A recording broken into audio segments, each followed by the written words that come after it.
Welcome everybody to the Passion Within, and I missed having that "be back in 5 minutes" sign on the bottom corner.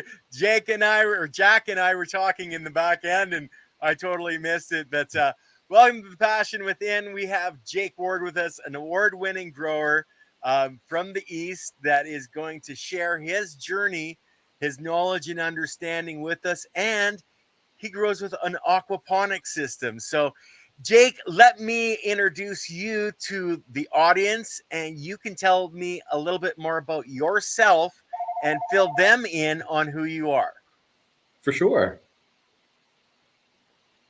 Yeah. So Ken, once again, thanks for having me. I really appreciate it. It's a great opportunity. But yeah. So once again, my name is Jake Ward. I'm the head grow and cultivation manager for Aqualitasinc. We're a licensed producer here in the South Shore of Nova Scotia. We've been in business now since, I believe it was 2017. We started out with a vision and a goal. Along with myself, I can talk a little bit about myself from before Aqualitas. So I grew up with growing cannabis, basically for medical purposes. Those to see the benefits of what people got from using cannabis is what intrigued me. Right. To be with that plant, the passion for that plant. Still, it gets me every day when I walk into a room and look at it. When you look at a lot of people, when they look at a cannabis plant, for people who don't even understand the cannabis plant, there's the naysayers and so on. For me, that plant is so unique, and the properties and what it can do for people and help them. To me, it's a passion. It's always been a passion. My dad grew cannabis way back when in the 70s and 80s. I grew up around it. You can't hide that. A lot of people understand, that back then it was even, not quite the quality we have today. I can tell you that much, seeing it from then to what the cannabis plant is now. I got into it myself with my dad, and then by myself after that. Roughly about 28 years now I've been growing cannabis, and then got into the medical side of it with the MMPR and then ACMPR, and then being a designated grower for patients. That's when I knew that plant was going to help people. I'm not saying that, the plant heals you, and can, but it has changed people's lives. Don't get me wrong. Changed mine. Yeah. And when I say, it's not a miracle cure, it's not going to keep you from aging or anything like that. Oh, I wish. Yeah, me too. Or skinny. I'd like to be skinny. Yeah, I wish there was something I could do for that. But certain strains, they can work for eating disorders, to dependent and finding that right one for you. But working with that, growing it, to see what growing the cannabis plant could do for people, is what really still gives me goosebumps today.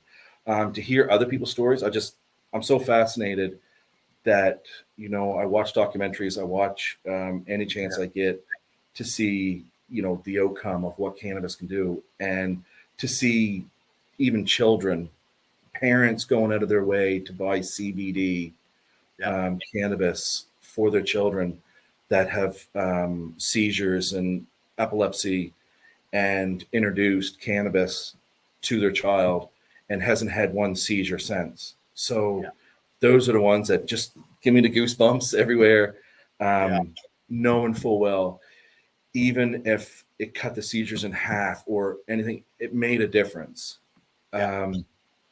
We're a huge supporter of our veterans. veterans to me are, made our country to what it is today, and I can't thank them enough.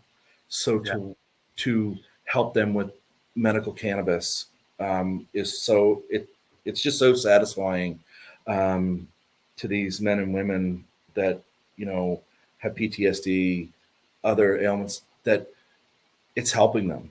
So to the naysayers that that you're going to get that, I just wish there was some education that cannabis way back when was perceived as, oh, it's a drug, it messes you up, you'll never be the same after doing it, so on and so on. I always, the education of the plant, even as a recreational, my mother always said to me, she said, I'd rather see you choose marijuana over alcohol. And that being said, I always sit back and I think, and you've heard it, everybody's heard it 1,000 times, is they'll say that how many fights have you ever seen with people on marijuana, and how many fights or accidents and death have you ever seen with alcohol? Yeah. It's a huge difference. So to finally, say, okay, we're gonna, regulate cannabis recreationally, and so to me, that was a great day in Canadian history to know full well that everybody is allowed and can consume it. Now I just think it's just a matter of us educating the people and allowing them to, get that information out there, even to the people that have never ever tried it or have been a naysayer, is to just educate them on the plant and what it can do to help people. Just so they're not going around saying that it's still a gateway drug or it's still, bad for you. It's not. It's even. I can tell you that even if you didn't consume cannabis, that growing that plant will be one of the. You'll find a passion for it. You will find, it touches you inside. Yeah, and working with it. Listen. There's times that at our work now, our rooms, are 4,000 square feet inside. We got 1,000 plants in a room. I just go in sometimes and get lost. I'll go back in the back corner, and I'll just start thinning plants. Just sit there by myself, and just start thinning. It's one of the most relaxing things. And what'll get you is studying and knowing the plant itself, and knowing that when you're no, it's a plant that is it's one of 7% of all the plants in the world that actually has to breed, right, to create seeds. So it actually has to breed with a male and a female. It has to have a male and a female. It's a photoperiod plant, and getting to know the plant, how the trichomes, which people think, oh well, the trichomes is just, that's your THC, that's where your cannabinoids and stuff come from. But if you stop and you think about her, the female plant, she's trying to protect her seeds that she thinks she has inside. And what she's doing is making sure that nothing can attack her seed, get out of her seed. So she builds those trichomes. And the more stressor you put on, the more that she tries to build. And it can come from UV rays from the sun, by underwatering or stressing the plant. She creates those trichomes, and she's trying to protect those seeds so that bugs can't get on there, things, and it's sticky. So if you look at it from that point of view, that's where you get to really know the cannabis plant and how it grows and how it works. And then at the end of it, she takes all her, you'll see her leaves start to yellow off.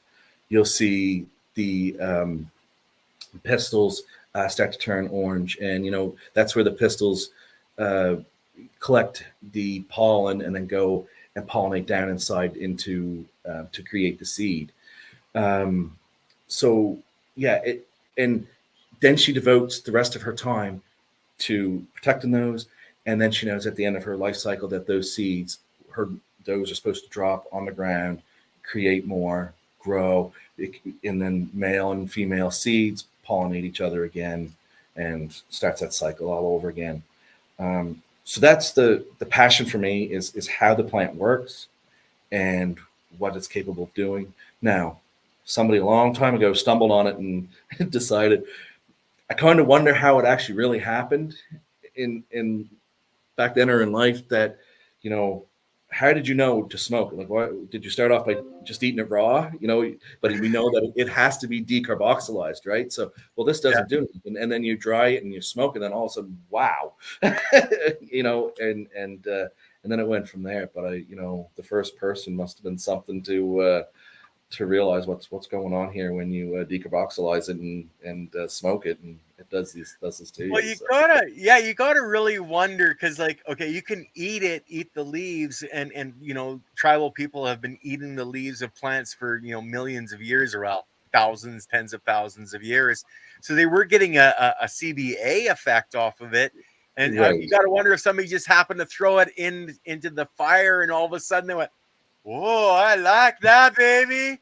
Yeah, they got it to reach a certain temperature where it released that Yeah, cannabinoids, and then wow, I think I like this effect, and so, but yeah, and that I that's the part where I think the educational part comes in yes, for people that have not consumed cannabis or is thinking about consuming cannabis, and I really want them to understand and feel that you know don't it depends on what you want, what yeah, your mood, and do your research, looking at terpene profiles, um, sativa versus indica, what effects do you want? And I think that education you owe it to yourself or for somebody else to help you. yeah, And the same with the passion within. It's all about the passion of the plant and what it can do and its benefits. So educating somebody and saying, "Hey, this is my first time. What should I look for? What should I do?" First of all, it's very simple. Don't just because you have a gram doesn't mean you have to smoke the whole gram. So that's the part, right? What? Yeah, Oh and no, I've been doing it wrong all this time. yeah, and I think that a lot of people get scared and they say, oh, I don't like this effect. I don't like this, but I think you just consume too much, and it's a puff. Try it, and then and it's same. A lot of people will it's same as any medication that doctor puts you on will get you at the level that we need you to be, right? Whether Yeah, it's high blood yeah, pressure or whatever, you find where you need to be. Starting out with a 33% sativa and you're fury high and you've never been high in your life or consume cannabis, yeah, you're not going to have a very good day. I think you're going to be talking yourself off a cliff. Right. So I yeah, think that you start easy, you start slow, you do it in an environment that you're comfortable in. I yeah. don't think that you should be your first day driving an 18-wheeler and smoking a sativa for the first time and going down the road with it, right? So Wouldn't be a good idea. No. no. So but that's the educational part of it. Yeah, And then that the person can work their way up to what their comfort level is and go from there.